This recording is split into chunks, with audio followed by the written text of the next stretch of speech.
Hey everyone out there, hope you're having a wonderful, blessed day, staying safe in this, as we're still in the COVID pandemic, living your best, happy life. So today I'll be talking about the AFC West in 4 different videos. This is the first one. First video I'll be talking about the Las Vegas Raiders. So again, like always, I give reason why for my prediction.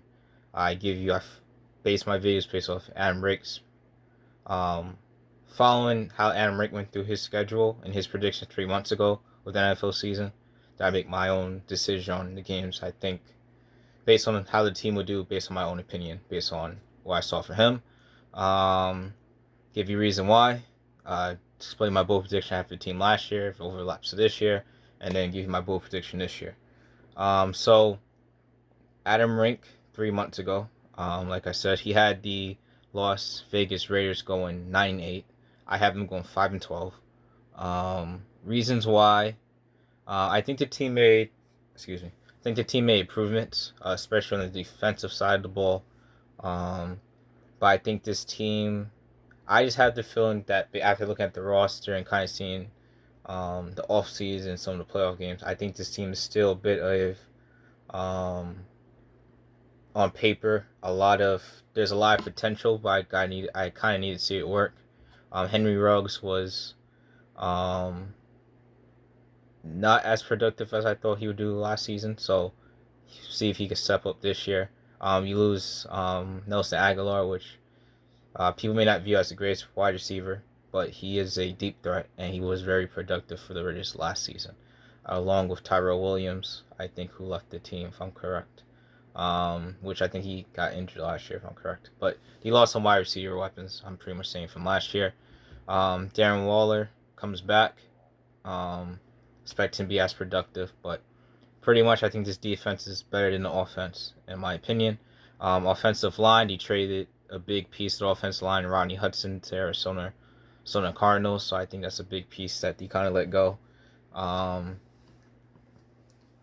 Again, need to see the production of Edwards, Ruggs, Renfrow, and the added Willie Snead from the Ravens. Guys see that wide receiver core step up and keep the production on the offensive end in the passing game, along with Darren Waller.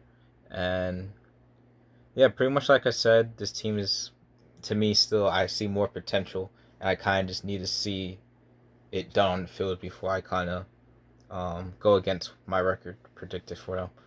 With that being said, I also got the Las Vegas Raiders wrong. Las Vegas Raiders wrong last year. Last year I had them going 6-10. They finished 9-7, so they were a surprise team last year. I don't think they'd be a surprise team this year, even if they do better than my expectations. Just because no one is suspecting looking down on them this year really. So I might be. So maybe that sounds like a bit like a contradiction.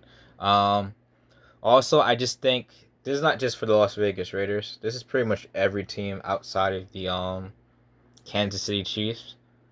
Yeah, Kansas City Chiefs. I just think the division's playing a very tough schedule this year as he played the AFC North. They're also playing the NFC East, but I think the NFC East to me is going to be more improved. And the reason I say that is because I think the NFC East, for the most part, maybe outside Dallas, has good defenses. I'll explain that more when I get to NFC East and later. But Washington has a good defense with a good pass rush. New York Giants has a good secondary. Guys see if they can add the pass rush. Philly, I think, though they lack defensive depth, I think their first team is a very good, solid defense on paper.